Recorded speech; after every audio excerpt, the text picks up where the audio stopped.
The year is 1962. Alcatraz Island, a grim, fog-shrouded fortress off the coast of San Francisco, looms large in the American imagination.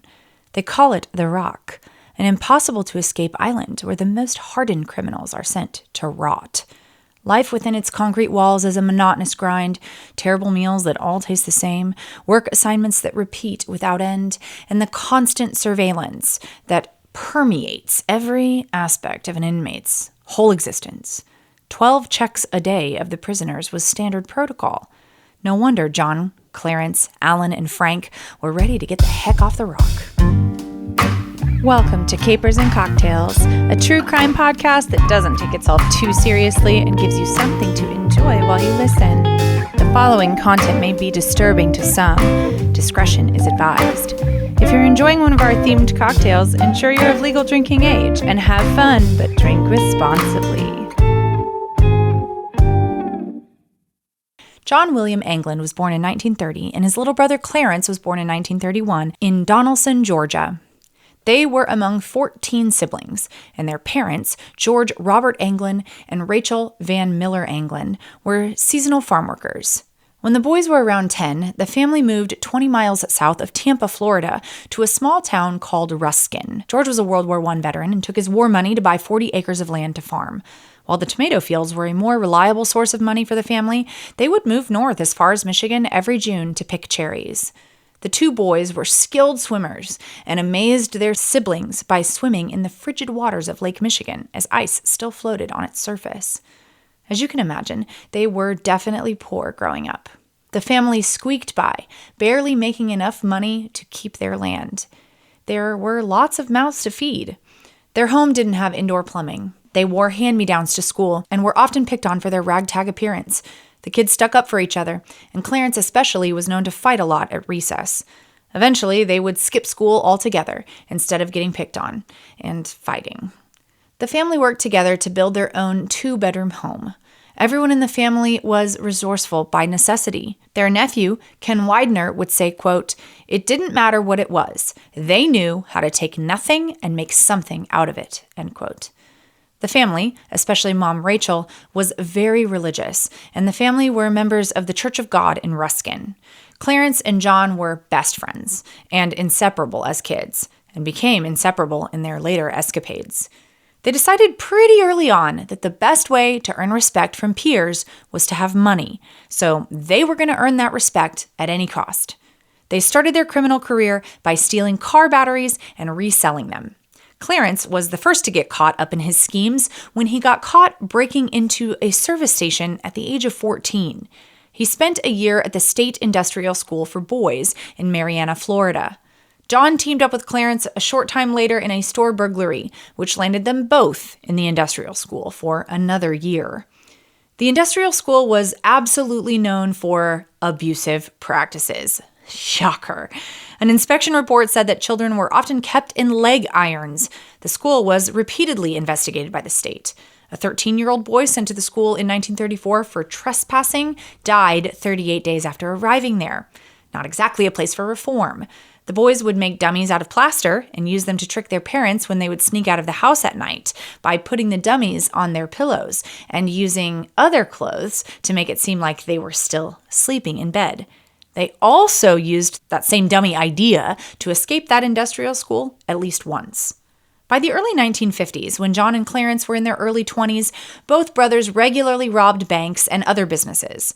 According to their nephew, Ken, the brothers got acquainted with Mickey Cohen, a notorious American gangster who rose to power in Los Angeles during the mid-20th century, operating illegal gambling, drug trafficking, and other rackets. Known for his flamboyant personality and violent reputation, he survived multiple assassination attempts and became a symbol of the post-prohibition crime era. According to Ken, his uncles started a weed farm on an unused part of their parents' land and grew great weed for Mickey, making them all a lot of money. But after things went a little sideways with Mickey, the Teamsters, the FBI, blah, blah, blah, the boys went back to their bread and butter, burglary. They got away with quite a few burglaries until they robbed the Bank of Columbia in Columbia, Alabama, with their older brother Alfred in January 1958. They got away with $19,000 in checks and traveler's checks, but they didn't get away with it for long. Before they were tracked down, they tried to buy a washer and dryer for their mom, who'd been washing clothes by hand for a family of 16 for decades. But Rachel refused, because even though she didn't know about the robbery yet, she knew that it was dirty money and she wanted no part of it. Clarence and John were caught, arrested, tried, and convicted, and given sentences of between 15 and 20 years. They were first sent to the Atlanta Penitentiary, where they met Frank Lee Morris and Alan West for the first time. More on them in a bit. After a transfer, Alfred was killed in an escape attempt from the Kilby State Prison on January 11, 1964. Ken, the brother's nephew, would assert that Alfred had actually been tortured to death and electrocuted, trying to figure out what happened to their brothers in the, spoiler alert, Alcatraz escape. We're getting there. Clarence and John were sent to the Florida State Prison and then to Leavenworth Federal Penitentiary in Kansas. They attempted to escape from Leavenworth inside 2 giant bread boxes, I might add, but were not successful, and as a reward, were sent to the Rock. John arrived on October 21st, 1960, and Clarence followed on January 10th, 1961. Not even a year later, they began to plan their elaborate escape with their old buddies, Frank and Alan. Frank Lee Morris was born on September 1st, 1926 in Washington, D.C. His mom was 17 when Frank was born, and Dad was 36. His mom placed him in a foster home, but got him back after a few years. Some who spent time around the two would say that Frank cried more in his mom's presence than her absence. Then began a series of mom disappearing and reappearing in his life until she died when he was 10. He spent most of his childhood in foster homes, and according to the 1940 census, Frank's home was the industrial homeschool from the ages of 10 to 14. The industrial homeschool was founded during the Civil War to, quote, furnish instruction, provide homes, and supply the pressing wants of homeless and friendless children, to furnish them with suitable clothing, bring them under Christian influence, and instruct them in industrial pursuits, that they may be taught to earn an honest living and become useful members of society, end quote. Well, yeah. Frank's criminal history started early. He was just 13 when he was living in that place when he committed his first crime. By his late teens, his rap sheet was already a mile long, including charges from drug possession to armed robbery. He spent a significant chunk of his youth behind bars. His crimes escalated over time. He was caught stealing cars and robbing people at gunpoint in Miami Beach. It's clear Frank had a troubled past and a long history of breaking the law. Eventually, Frank landed at the Louisiana State Penitentiary, sentenced to 10 years for bank robbery. He escaped, but was caught again in 1960. This time, officials sentenced Frank to serve 14 years at Alcatraz, where he met up with his acquaintances, John and Clarence Anglin, and Alan West. Not much is known about Alan. He was born in New York City in 1929, but he was an expert of Alcatraz. Alan West arrived at Alcatraz for his second term on June 23, 1958, as prisoner 1335AZ. He had served a previous term at Alcatraz as 1130AZ and arrived in 1958 after being convicted of car theft and an unsuccessful escape attempt from another state prison. Have you noticed a pattern? All 4 of these guys had either escaped or attempted escape at least once from another prison. That's not coincidence, and that's not necessarily the reason these guys would eventually try their escape off the Rock. It's because the Rock was made for guys like these. Alcatraz was basically the toughest prison in the country, built to hold the most dangerous criminals, especially those who had already tried to escape other jails. Let's talk a little bit about the Rock, Alcatraz itself. The name comes from the Spanish word for pelican or strange bird. I don't know, who knows? There's probably some there. Around 1775, Spanish explorers named the island after spotting it, a small rocky island in San Francisco Bay, about 1.5 miles offshore from what became the city of San Francisco, California. It's pretty small, covering only about 22 acres. The island has rocky cliffs and a barren landscape. The United States Army took it over in the 1850s, turning it into a fortress to protect San Francisco during the gold rush. They even built a huge prison there. But it wasn't until the 1930s that Alcatraz became infamous. The feds took over to lock up the absolute worst criminals, the ones who caused all that chaos in the 20s and 30s. While names like Al Capone and Machine Gun Kelly might come to mind, most guys locked up on the Rock weren't famous gangsters.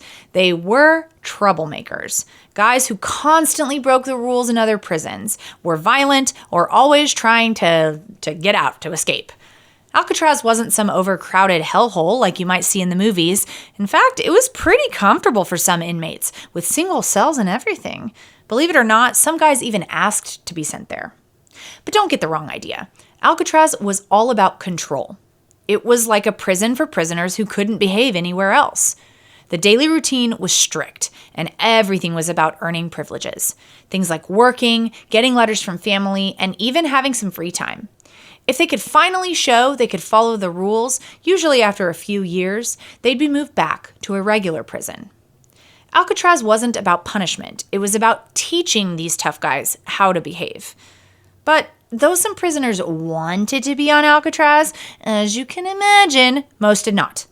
Legend has it, it was impossible to escape from Alcatraz. But the truth is a little more complicated. Over nearly 3 decades, 36 inmates tried to break out. Of these, 23 were caught, 6 were shot and killed during their escape, and 2 drowned. 2 of the 36 men who were caught were later executed for their role in the death of a correctional officer during the famous May 1946 Battle of Alcatraz escape attempt. Officially, nobody ever escaped Alcatraz. Other than being caught before jumping off those cliffs off the island, the biggest dangers and barriers to escape were the cold water, strong currents, and the long swim to shore. 1.5 miles, remember? Difficult, but not impossible. A teenage girl actually swam to Alcatraz years before it became a prison, proving it was possible. And even today, some crazy fit people have swum there for fun, I don't know why. But for prisoners, a week from years of prison food and no real exercise, the odds were stacked against them. Alcatraz wasn't escape-proof, but it was designed to be as close as you could get. But that didn't stop Clarence, John, Frank, and Alan from scheming, dreaming, and maybe making their dreams come true. Before we talk about what these 4 men attempted, or maybe did do, let's drink, shall we? The drink is aptly named the Escape from Alcatraz. I can't take credit for the recipe or the name, but I might dare to call it the perfect whiskey cocktail. Al Capone led a Prohibition-era booze smuggling and bootlegging ring, but it would be tax evasion that would get him sent to the Rock. Al's favorite whiskey was the Good Stuff, Templeton Rye from Iowa, that legend says even made its way into Alcatraz. While Alcatraz is no more as a prison at least, the Escape from Alcatraz cocktail, which mixes orange and whiskey to perfection, still does. Drink up and pretend you're behind the bars of the most infamous prison in history. Lucky for you, you're not. Confident in his prison security, the warden placed Clarence and John next to each other on B block in cells 150 and 152. A few cells down was Frank in cell 138, and next to him was Alan in cell 140. No one knows whose idea that escaping the inescapable prison was, but it wasn't long before Frank, Alan, Clarence, and John were talking in the rec yard and whispering at night from their cells about a possible escape from Alcatraz. All of them were escape artists, remember? And if they had anything to agree upon, it was that prison sucks. I haven't even been to prison, and I can definitely agree. The 4 inmates had this basic plan. Create dummy heads to fool the guards. Dig out through the walls of their cells. Climb up to the roof. Climb down from the roof using a large drain pipe. Use a homemade raft and life jackets to escape into the San Francisco Bay. They soon started executing their plan, working for 6 months before the night of the escape. Using makeshift tools like a homemade drill fashioned from the motor of a broken vacuum cleaner, the plotters slowly and carefully worked to loosen the air vents at the back of their cells. By carefully drilling a series of closely spaced holes around the vent covers, they managed to move entire sections of the wall. Once they'd gotten the vent out, they enlarged these vent holes in the 3-inch thick concrete to about 11 by 17 inches. To conceal their progress, they covered the openings with fake vent grills that they made with art supplies and putty. Finally, after months, they were able to break through. Behind the cells of cell block B, where the men, their home, There was a common utility passage, unguarded and perfect for their escape plans. Alan is the one that told them about this. The plotters slipped into the passage, and they made themselves a hidden workshop. Taking turns on lookout, watching for guards before the final head count each night, they used a mix of stolen and donated materials. Over 50 raincoats, scavenged or taken, were transformed into makeshift life vests and a 6x14-foot rubber raft. The seams were meticulously stitched and vulcanized by exposing them to the hot steam pipes inside the prison, a technique they'd actually learned about by reading a popular mechanics magazine that they'd gotten in prison. They repurposed a concertina, which is basically just an accordion, to serve as a tool for inflating the raft. They also made wooden paddles out of chair legs. Once inside that utility corridor, Clarence and Frank also began to explore the route to the roof. Climbing the scaffolding and pipes was easy, but when they reached the old air vent to the roof, there was some complications. The vent shaft was blocked by steel bars riveted into a metal ring. Alan, whose job in the prison was a painter, talked his boss into letting him do some cleaning and painting on the upper cell block. But he wanted to be neat, of course. He needed some blankets so that dirt and old paint wouldn't mess up the cell block floor.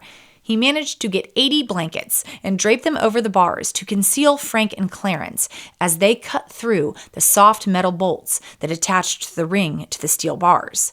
They would be able to make it to the roof. Meanwhile, they were also sculpting dummy heads from a handmade papier-mâché-like mixture of soap, toothpaste, concrete dust, and toilet paper, and giving them a realistic appearance with paint from the maintenance shop and hair from the barbershop floor, thanks to a job that Clarence had as a prison barber. They glued the donated hair to the head and eyebrows. These would be a crucial part of the escape, giving them much-needed time. Remember, 12 checks a day. They don't exactly look completely human, but they'd work for a cursory glance through the prison bars and in the dark.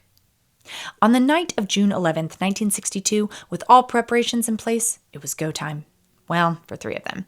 Alan, unfortunately, had never quite finished breaking through his vent hole. The plan was for him to remove the last inch of concrete the night of the escape. After Alan heard 3 loud bangs around 10:30 p.m., a guard who'd also heard the bangs brought in 2 other officers, and the 3 conducted a 40-minute search. But everything seemed normal. Alan knew that it was anything but normal. It was the vent cover falling onto the roof. Frank came back for Alan, kicking at his vent hole, but something was off. A metal rod was still holding some concrete in place. Frank gave it a quick attempt, but then vanished. Clarence returned and tried to help, but nothing worked. Clarence disappeared too. Alan was finally able to break through the cement around 1 a.m., but after he climbed to the roof, all he could see was a paddle and a pontoon left for him. They'd left a man behind. Alan dejectedly made his way back to his cell. Later, someone theorized that he'd actually just chickened out of the entire scheme and only half-heartedly worked on his hole. Who knows? Frank and the Anglins climbed up the ventilation shaft to the roof. Even though guards heard a loud crash as they crashed through those steel bars, it wasn't investigated. Just a random Alcatraz bang, I guess. They hauled all their gear with them as they slid 50 feet down a kitchen vent pipe and then climbed the 2 12-foot barbed wire perimeter fences. At the northeast shoreline, they had found a blind spot in the network of searchlights and gun towers, so they inflated their raft with the concertina. Sometime after 10 p.m., they boarded the raft and disappeared into the dark. The escape wasn't even discovered until the next morning. Those dummy heads worked perfectly, chef's kiss. There was an extensive air, land, and sea search over the next 10 days. 2 days later, on June 14th, the Coast Guard picked up a paddle about 200 yards off the southern shore of Angel Island. The 2 islands, Angel and Alcatraz, are visible from each other across San Francisco Bay. Known as the Ellis Island of the West, Angel Island was primarily an immigration station from 1910 to 1940. It processed hundreds of thousands of immigrants, mostly from Asia, particularly China. But on the night of the escape, Angel Island was part of the Golden Gate National Recreation Area, but wasn't being actively used for significant operations like it had been in early decades. It was a quiet place and ideal for a temporary stop-off after an escape. Also on June 14th, and in roughly the same area, another Coast Guard boat found a wallet wrapped in plastic, complete with names, addresses, and photos of the Anglins' friends and relatives.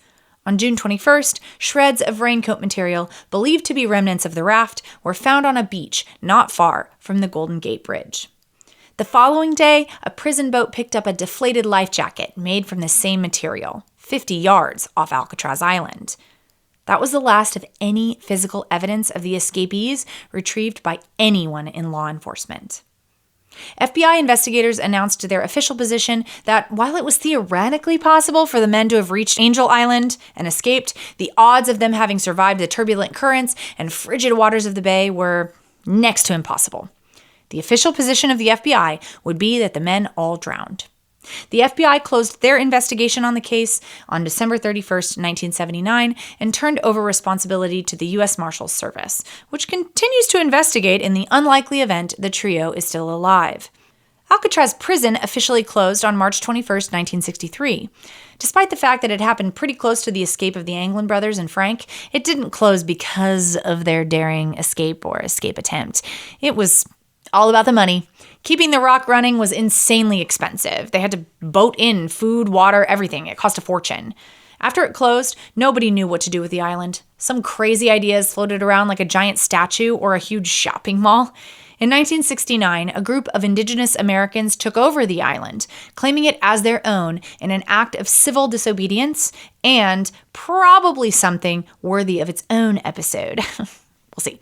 But things got out of hand. There's vandalism, fires. It wasn't a sustainable thing. Eventually, the government removed the protesters. Alcatraz Island was eventually added to the Golden Gate National Recreation Area and is part of the National Park Service now. The island opened to the public in the fall of 1973 and has become one of the most popular Park Service sites. More than 1 million visitors from around the world visit the island each year. Alan West was the only conspirator not to participate in the actual escape. He fully cooperated with the investigation, and because of that, he didn't face any charges for his role. After Alcatraz closed, he was shipped off to McNeil Island, another tough prison in Washington state. Then he did time in Atlanta Penitentiary. Finally, he got out, but not for long. He was back in trouble within a year, facing new charges. Things went downhill from there. He ended up back in prison in Florida, and this time he committed murder. He stabbed another inmate to death while he was in prison. That landed him a life sentence, and he ultimately died in prison in 1978. He was 49 years old. The Anglin brothers and Frank Lee Morris were never found, dead or alive. This past year, the Anglin brothers' nephew, Ken Widener, released a book where he claims that not only did the Anglin brothers and Frank survive, but that they lived out their days in South America. The three, according to him, started off working on a marijuana farm in Mexico before escaping to Brazil in 1964. The brothers stayed in touch with at least one of the other brothers back in America, but would also send postcards in code and stuff to the whole family, or at least that's what Ken says. Probably the biggest piece of evidence that Ken has to support his claims is a photo from the 1970s that he says shows the brothers in Brazil. He says, quote, "To me, that photo is probably the biggest game changer in the history of the Alcatraz escape. It's been analyzed by 5 independent facial recognition software companies, and they all come back for an exact match on John Anglin. With Clarence, it came back close because his face wasn't turned in a certain way," end quote. Okay, so I did listen to the book, but to be honest, I didn't find the evidence that Ken produced to be overly compelling. The book combines some source material with a lot of novel writing. Ken has a lot to say about a lot of other gangsters that he thinks helped his uncles, including Mickey Cohen and Whitey Bulger, who he exchanged letters with in 2015. Apparently, Whitey was a scuba diver and helped the guys prepare for the icy cold waters by coaching them to use the toilet and sink water in their cells and get wet and then lay on the cold, hard concrete to get used to the shock of the cold. And according to Ken, Mickey sent a boat to pick the guys up and a plane to get them to Mexico. Rachel, the Anglin brothers' mother, received flowers anonymously every Mother's Day until her death in 1973. And 2 very tall, unusual women in heavy makeup were reported to have attended her funeral. In 2018, the FBI confirmed the existence of a letter, apparently written by John Anglin and received by the San Francisco Police Department in 2013. John would have been 83 years old at the time the letter was received. The writer asserted that Frank Morris died in October 2008 and was buried in Alexandria, Brazil under a different name, and Clarence Anglin died in 2011. John's purpose in writing the letter, he said, was to negotiate his surrender in exchange for medical treatment of his cancer. The letter's authenticity was deemed inconclusive. Thanks for hanging out with me. While part of me really wants to believe Ken about his uncles and Frank, I'm always probably going to go back to Occam's razor.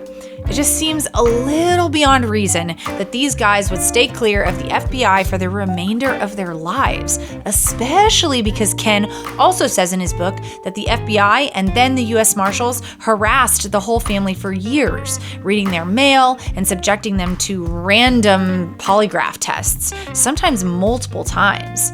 There were also some bones found in the area of Alcatraz, and the family refused to give DNA samples to see if it was John or Clarence.